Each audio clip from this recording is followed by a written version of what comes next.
Last week, if you were with us as we've been progressing through this study in the life of David, we started telling the story from 2 Samuel chapter 5, and we're gonna kind of back up, and I'm going to deal with some of the same scriptural real estate as we did last week, mostly to kind of make sure that we get a chance to follow the story a little bit. Up until now, David has been in control of kind of the desert area of southern Israel, of the tribe of Judah.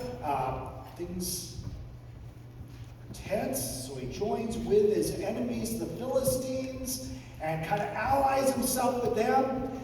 And when Saul dies, when Saul is killed in battle against the Philistines, David separates a little bit from the Philistines, and he takes over the land of Judah, one of the tribes of Israel, and he becomes king over 1/12 of the land. That lasts for about 7.5 years, and at the end of that time, people of God come to David, and they say, God has said, you will shepherd my people, and you will become their ruler. It's interesting wording in there. You'll be the shepherd of the people. You'll be the one to look after them. And then they say the word ruler is what it gets translated in my translation here. It's an intriguing word because it's not a word related to the word for king, which we might expect, but one related to the word for prince. And it's kind of a step down, basically. And it's this reminder that David's not to be the big tyrant king. He is to be somebody who is under God. First and foremost, that is his primary job, to be under God. And then lead the people in a compassionate way. And almost as soon as he becomes king of the entire people, he looks around. He's been reigning from the southern part of Judah. He's going to move his capital. He's going to go a little further north, a little part closer to the central area of the kingdom. And he looks around, and in Deuteronomy, God had given the people an order. I want you to come in, and I want you to clean the area of the Canaanite people. I want you to push them right out. This is to be your land. And for the most part, it had taken several generations, but for the most part that had happened. They'd been pushed out, but there's a couple of little settlements here and there. And one of them was a small little place that was well fortified on top of a very strategic mountain in the center of the country. It had been a city, a town really, that had been important right back to the book of Genesis. It had been called Salem at that point. They had an intriguing character who would be king during the days of Abraham, named Melchizedek. He was Melchizedek, king of Salem, which basically translates to the righteous king of peace. We don't know much about him. In fact, Abraham makes a big deal of it.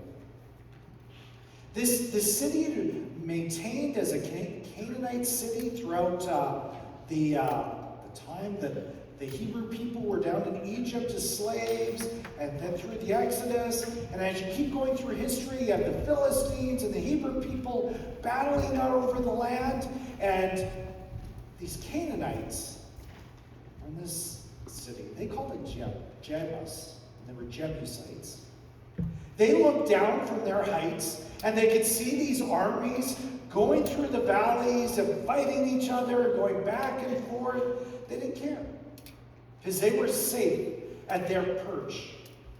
David calls together his people and says, well, how can we take this city? And his general and his nephew, Joab, comes up with this idea of going through water shafts. I don't entirely know, the Bible doesn't spell it completely out, but they somehow infiltrate the city and allow David to march in and take it, almost without fight. David had completed the command that we find in Deuteronomy. It was his first thing that he did as king. And he creates this new kingdom. David obeyed. And because he obeyed, his kingdom was in good stead. And then the Bible starts to tell us about two battles that take place. And they happen quickly. And sometimes the most significant political and military events in the Bible almost get glossed over. It's interesting that often the things that we would look back at and say, this is a really big event, kind of get done quickly. And there's two battles against the Philistines. The Philistines and the Hebrew people, the Israelites, are kind of competing for the same piece of land. The Philistines have a big upper hand, and David goes to war underneath his capital against the Philistines in a valley. And he wins. We don't get a lot of detail other than the fact that it's such a decisive victory, the Philistines abandon their idols there. So they go back, get more soldiers, they march back to the same valley. And David goes to God and says, what should I do? And God says to him, I want you to fight this battle different than you fought the battle that you just had. I want you to hide basically in the bushes, get all your men to hide, let them march past you. And then it says, once you hear the sound of marching on the top of balsam trees, I want you to sneak behind and attack them from the rear. I don't know entirely what it means that they were marching on top of the tree. Somehow God gives them a signal.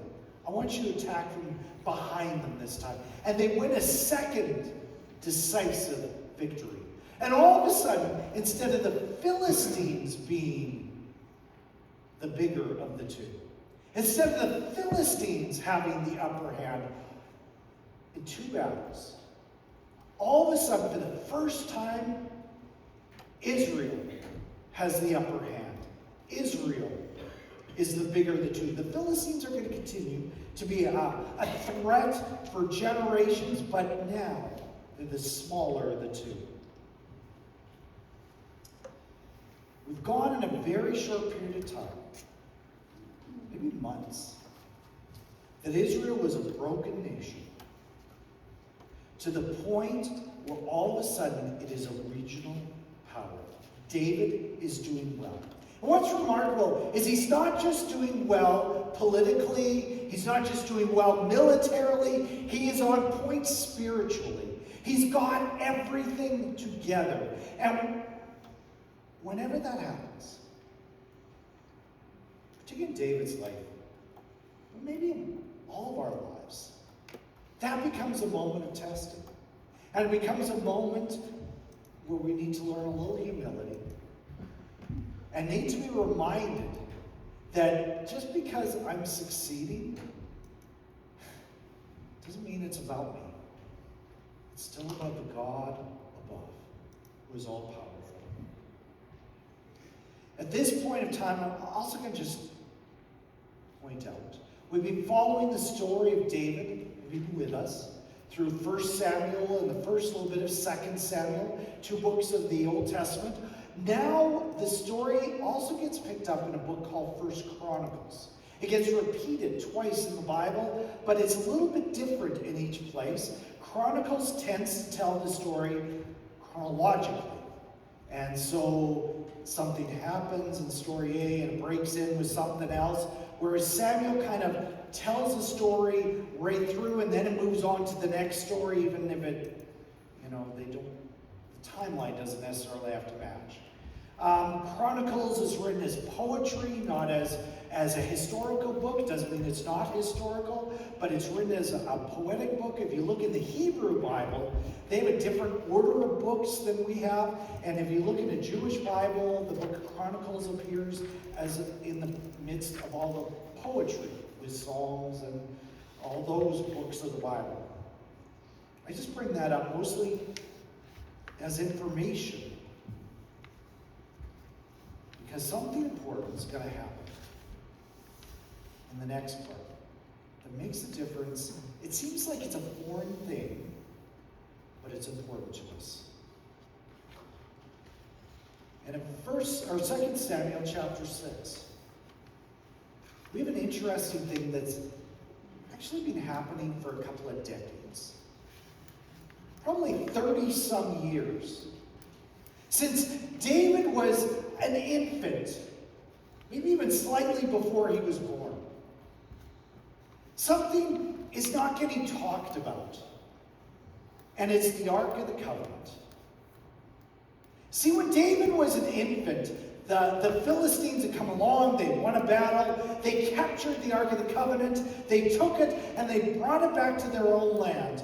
And they brought it first to the city of Ashdod, one of their 5 major centers. And they get it there, they put in their temple, and their idols fall down before them, before the ark broken. The people start getting sick in the town. And they look around, people who live in Ashdod, and say, I think we got to get rid of this thing. So they send it down to the road to the next Philistine city. They send it to Gath.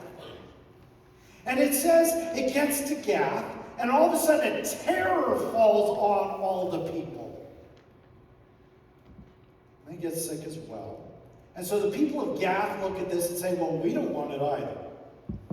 Let's keep sending it down the road to the next Philistine city. And so they send it off to Ekron. And it gets to Ekron, and all the people, they've heard the stories of what's gone on in the last 2 cities. They all get to the gate and they say, you're not coming in here.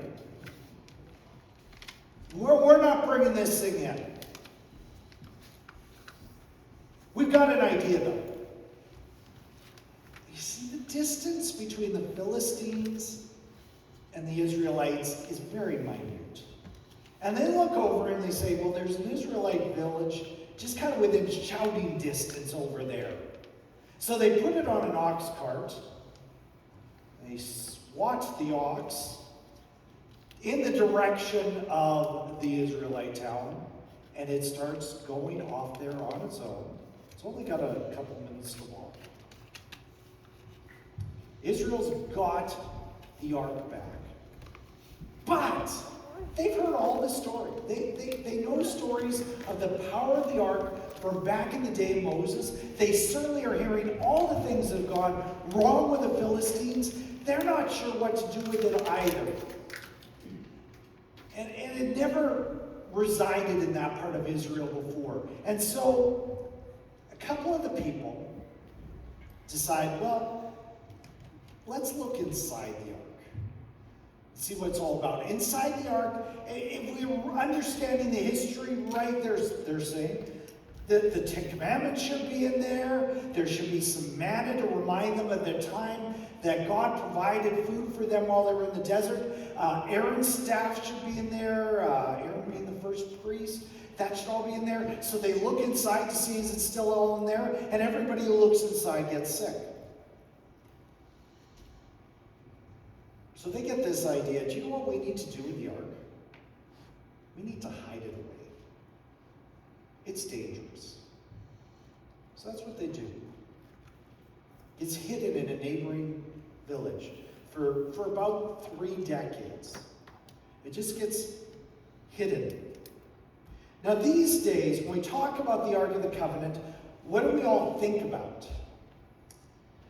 Steven Spielberg, Indiana Jones. That's our image of the Ark of the Covenant. Am I right? And then,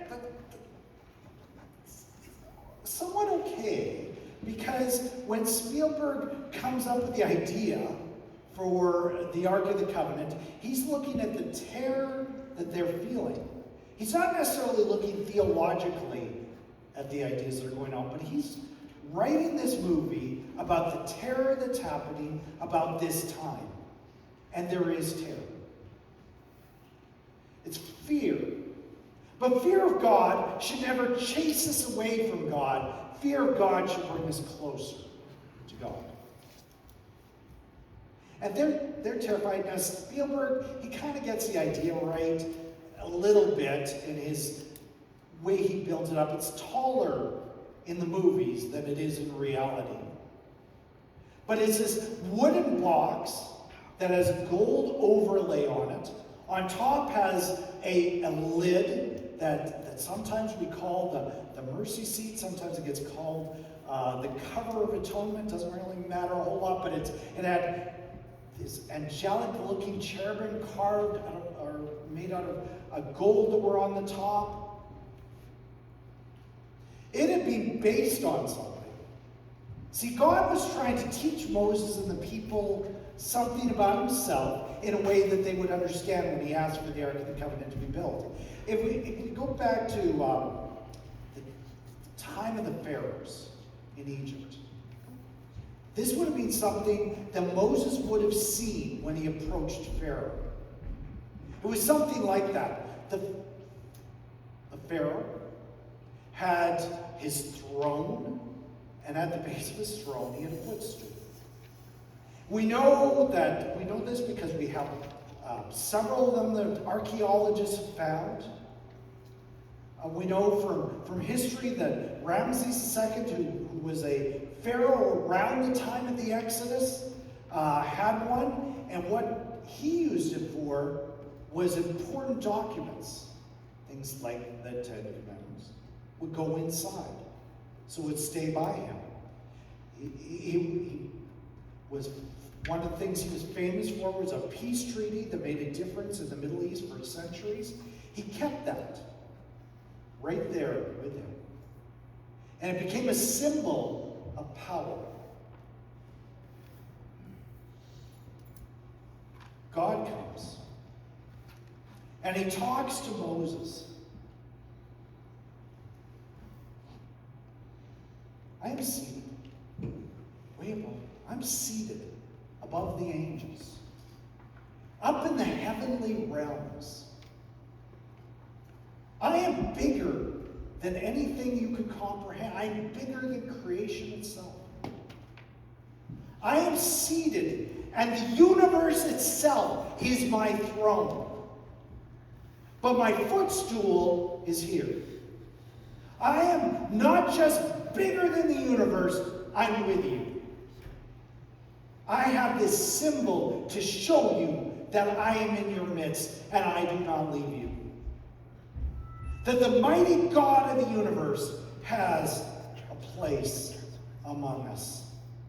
That God is too big to be contained in this earth. And yet, here is his footstool. And he is firmly planted in our midst. Psalm 132. Let us go to his dwelling place. It's looking at the temple. Let us worship at his footstool. Psalm 99. Exalt the Lord our God, worship at his footstool. Holy is he. The ark had disappeared for a few decades. It was not with the priests, it was not with the sacrifices, it was not even with the king. The people feared its power. And fear, when not handled properly, takes us in the wrong direction. Fear should make sure that I see a God who is majestic and a God who cares where I'm at. I have memories when I was a grade 5 student in school. Our school had all this construction going on. The teachers kept getting called out to try to figure out how the building was going to work. And the teacher would always leave and say, now while I'm gone, behave yourself. And what would we do? As a class, one person would get appointed to go and spy in the hallway to watch for when the teacher came back, right? And then, of course, we did our work. But anyways, that was kind of fear of the teacher. Fear of God is not quite the same, but it's the same kind of idea. That God has designed us a certain way. God has created us for a purpose to accomplish things, to obey him. And the Ark of the Covenant was meant to strike fear in the people that God is present. Not so that they are scared, Not so that they just see some crazy power out there, but because they were called to be obedient. David has this new capital, and he gets this idea, we should bring the Ark of the Covenant here.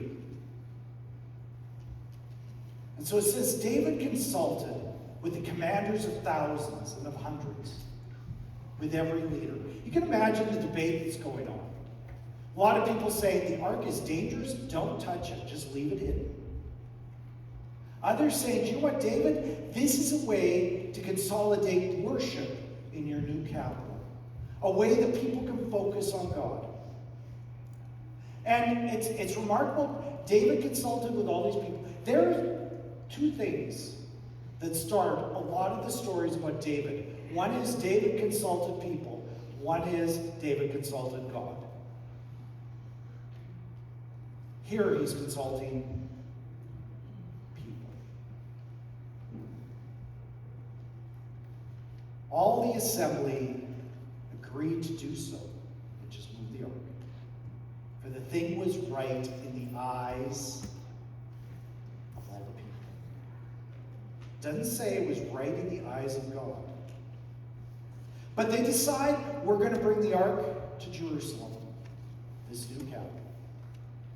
We're going to have a big celebration. It says he gets 30,000 Hebrew men together, and they have this huge parade. They sing, they dance. It's a big celebration. They get their own ox cart. They're kind of, by the way, the ox,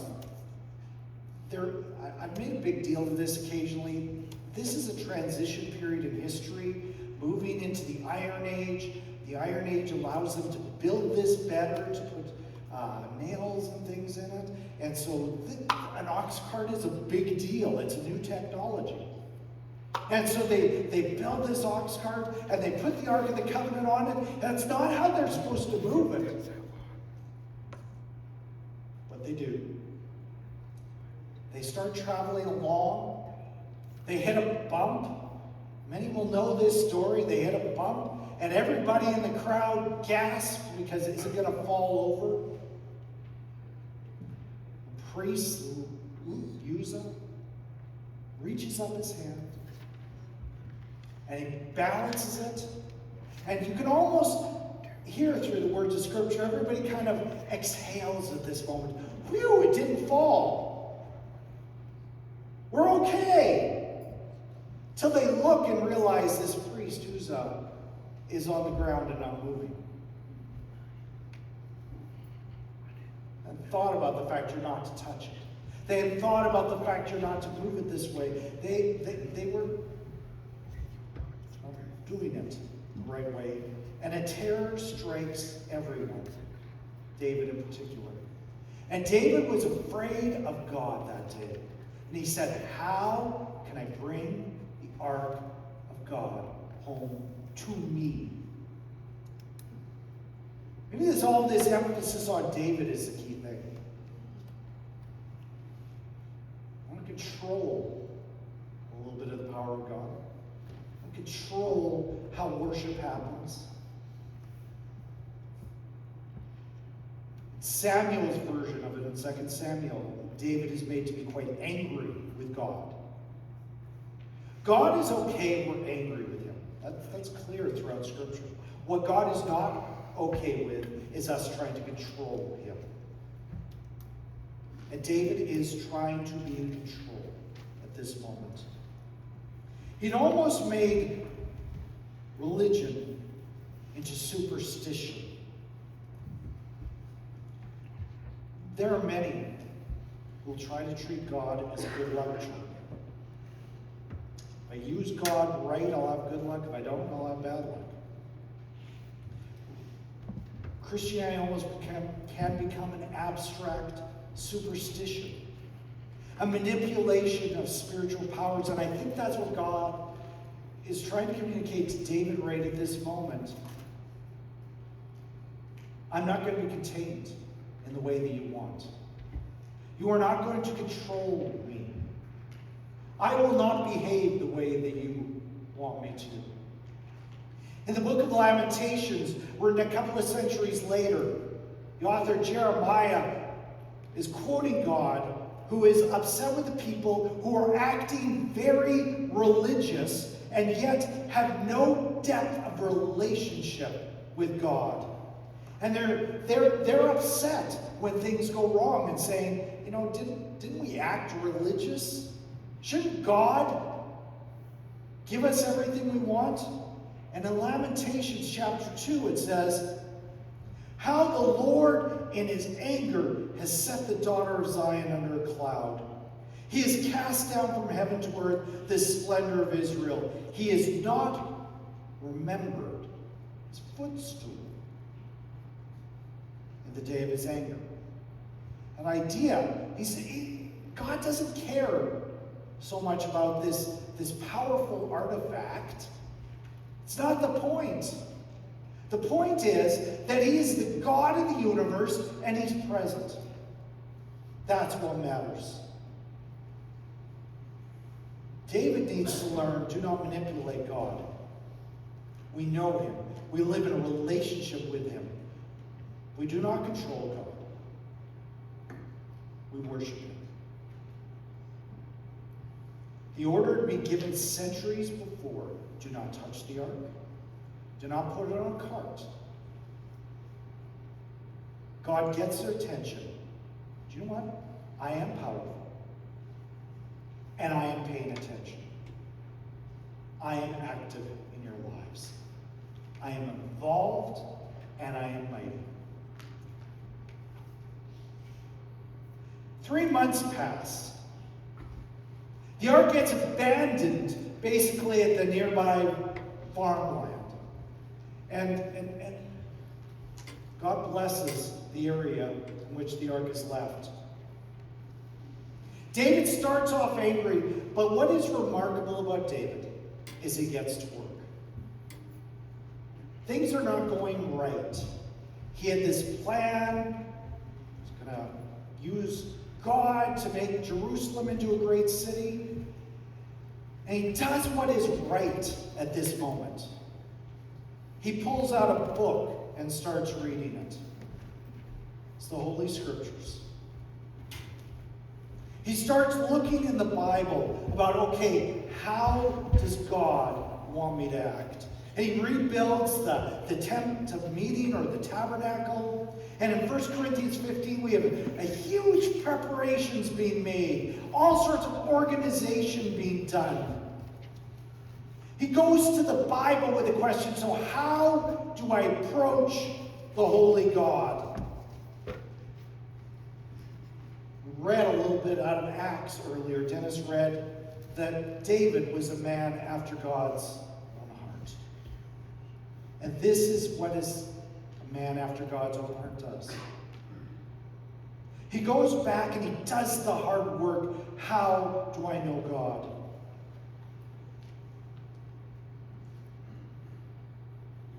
In Isaiah chapter 66 says, thus says the Lord, heaven is my throne, earth is my footstool. He's comparing the ark here and making the world.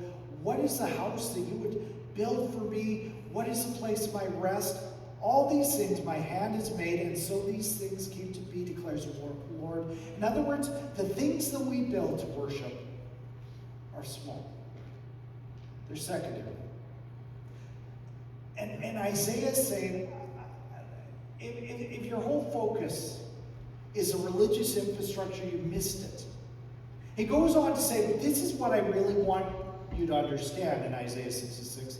I want you to have a relationship with me. And he says, it's like a relationship of a mother and a small child.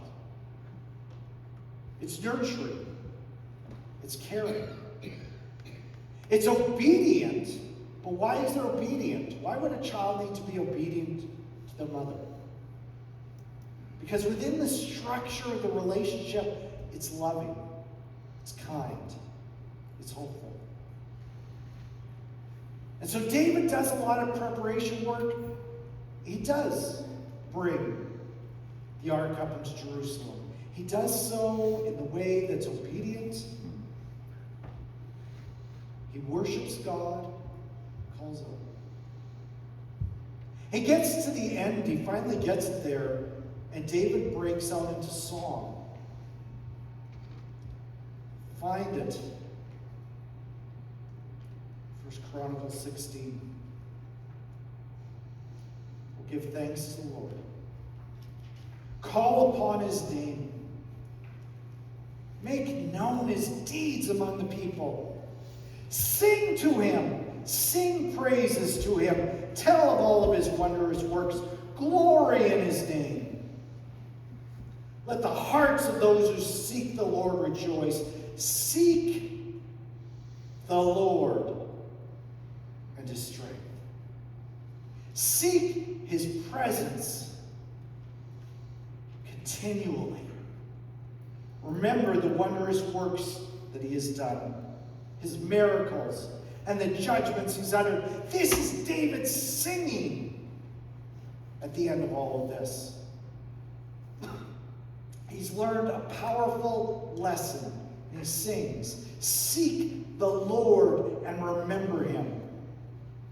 And he continues, a few verses later, sing to the Lord all the earth. Tell of his salvation from day to day. Declare his glory among the nations, his marvelous works among all peoples. For great is the Lord, and greatly to be praised. He is to be feared above all gods. For all the gods of the people are worthless idols, but the Lord made the heavens. Splendor and majesty are before him. Strength and joy are his place. Ascribe to the Lord, O families of the people. Ascribe to the Lord glory and strength. Ascribe to the Lord the glory due his name. Bring an offering and come before him. Worship the Lord in the splendor of holiness. Tremble before him, all the earth. Yes, the world is established. It shall never be moved. Let the heavens be glad, and let the earth rejoice, and let them say among the nations, the Lord reigns. Let the sea roar, and all that fills it. Let the fields exult, and everything in it. Then shall the trees and the forest sing for joy for the Lord. For he comes to judge the earth. Oh, give thanks to the Lord, for he is good. For his steadfast love endures. There's a change in David's worship here. From duty, from trying to keep God on his side, from trying to get God just to answer his prayers, to trying to get God to allow him to do what he wants, from turning worship into a transaction, into something glorious. David is doing it wrong, but he stops. He gets into the Bible.